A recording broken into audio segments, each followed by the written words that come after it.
To Cryptoindia, where we talk and we sort of catch up for all the updates that have happened across the globe, across Asia, and of course in India. I'm the PR manager at Gate.io. My name is Diksha, and I welcome you all again to my show Cryptoindia. So this week there are a lot of interesting things that I need to talk about, and there's so much been happening right from Bitcoin dipping and coming back and giving us new hopes, and obviously the DeFi buzz that's been going around. A lot of these things are happening. So I've curated some of the best stuff for you guys for this show, and we're gonna discuss that. And yeah, I'm gonna answer your questions if you have some. I speak English and I understand English, so I welcome you all to put down your questions here on the comment section so that I can take up. Or if you want to talk to me and just ask anything about the exchange, I'd love to answer that. So let's get started, guys. So first of all, in India there are a lot of reports that the new bill according to which the crypto ban could come. India could supposedly put crypto ban, which with respect to the new bill that's being developed, and it's yet to get out. We don't know what's in the bill, but there are speculations that there's a possible crypto ban in that bill. So that's going to be a really huge blow for the country because a lot of volumes, the crypto volumes have been really going up, sharply increasing in the country, which is a good thing for the country's economy and of course for the entire crypto world in general. And that's not a good sign, Andrew. That's really going to put the crypto industry of the country at the back foot. Despite the Prime Minister of India and the government, they have shown a lot of interest in blockchain applications. A lot of IT companies in India have really been supportive and have also introduced a lot of new products that support blockchain in the country, and the government is also very excited to onboard blockchain in a lot of new processes, be it education, edtech, and even supply chain, things like that. But with this new ban, which might come, things can change, and the crypto industry is really booming in Asia and also in India since March this year. I just, I don't know. I mean, how will the crypto exchanges in the country gonna take it? How gonna go forward from here if this happens? But yeah, let's be aware of it that it might come anytime, and also if it comes, that's gonna be really a sad thing for all of us in the crypto community who want the country to really emerge, stronger in this, because that's one thing which is growing amid all the job losses that are happening. This one industry that's really booming, and you know, it's an exciting industry to be in, to be honest. But let's see what happens.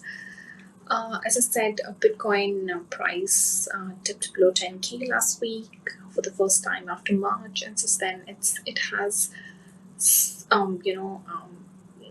since March it's been growing, it's been surging. But then last week we saw that it did go beyond 10K, but then we are expecting it to again touch, if it touches, say 11.9 or 12, analysts do expect that it might again take a sharp rise or take a sharp turn, and yeah, still seems bullish.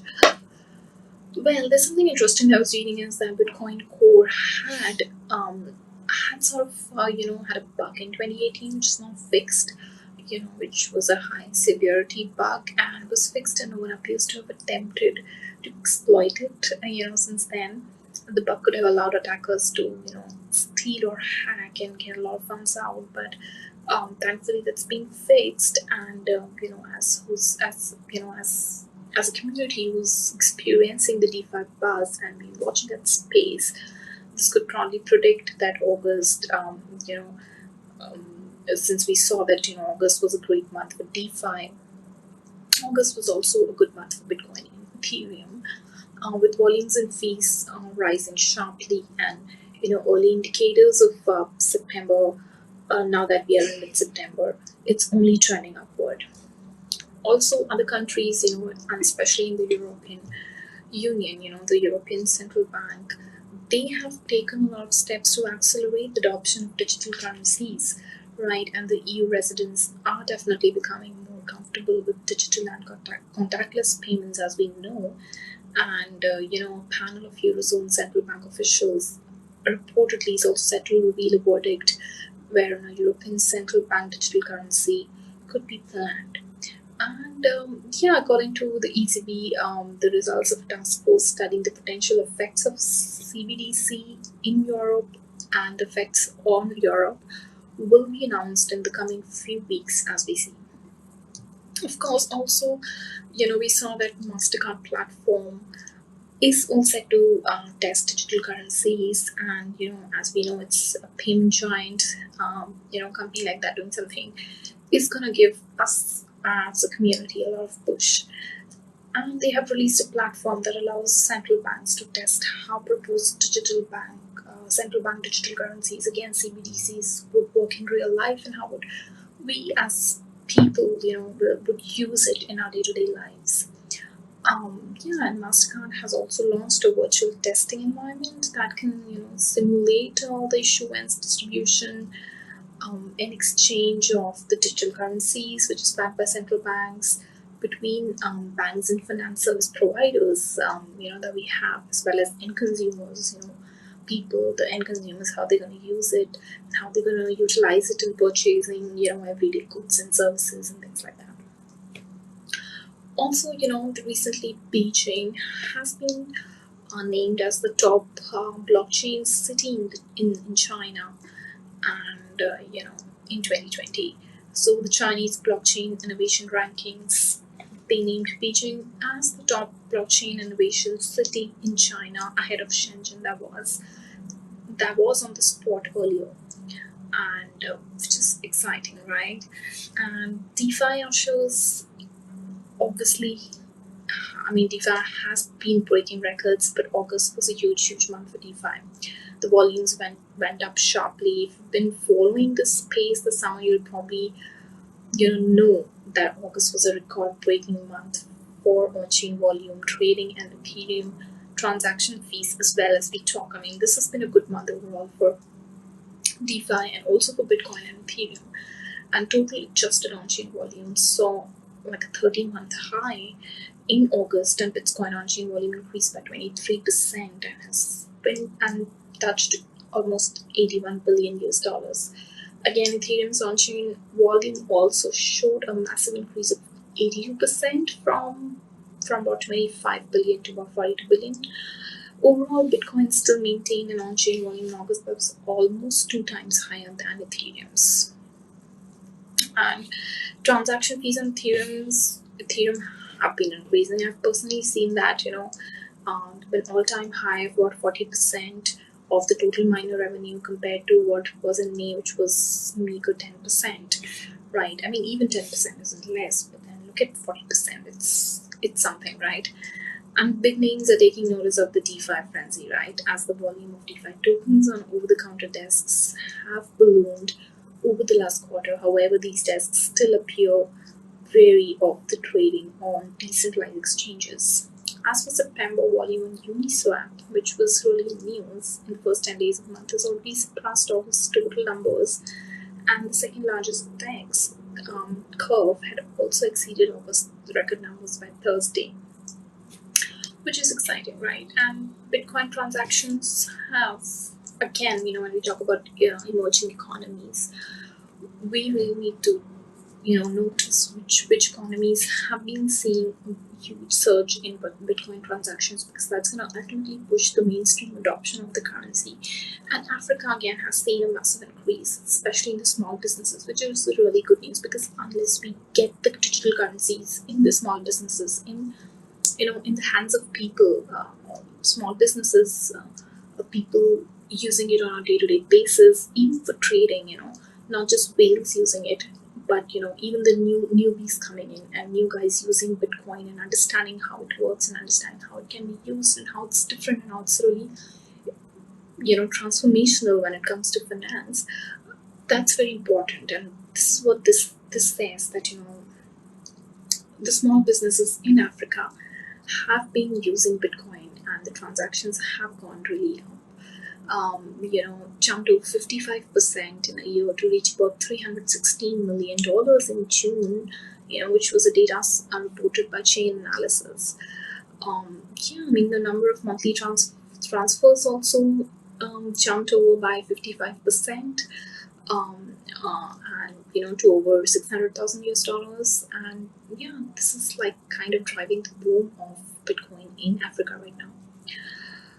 Well, East Asia is a top partner when it comes to Bitcoin trading in Africa. Bitcoin has also been boosted profits of these businesses lately, and users there who've been using Bitcoin lately, they've been saying good things about the currency, like you don't have to pay charges, you don't have to buy dollars. So yeah, it's really exciting for a country like Africa to be using it and to be understanding the pros and cons of digital currencies, right? And we all know that um, Africa is a very promising market and it's an emerging market, and we will definitely see a lot of activity happening in the coming months in Africa. And some really like quirky bits here.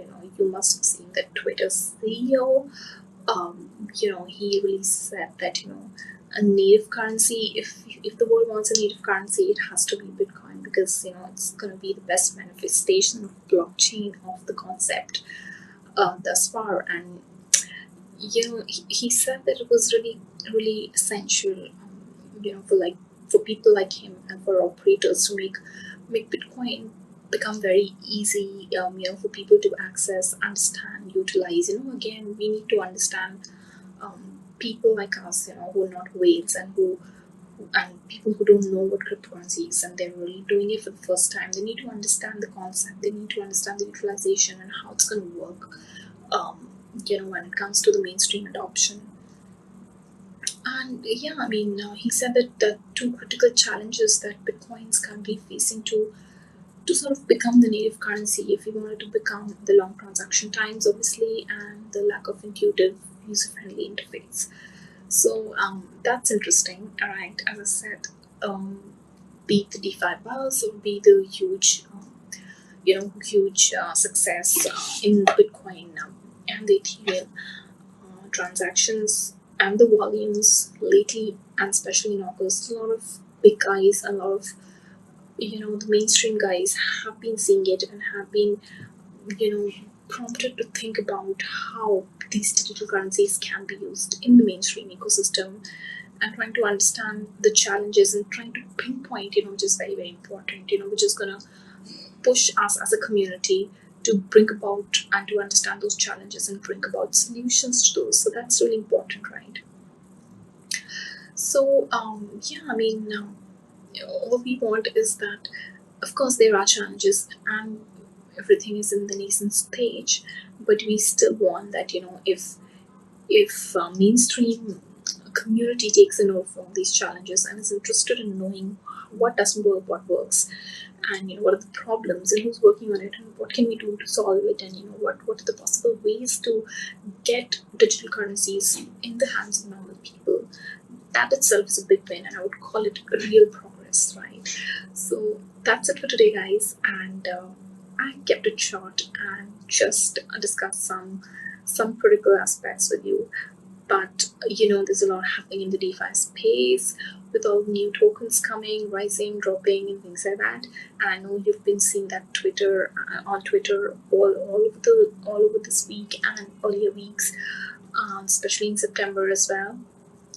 So yeah, it's really nice, and yeah, and I'm doing good. How are you doing? And yeah,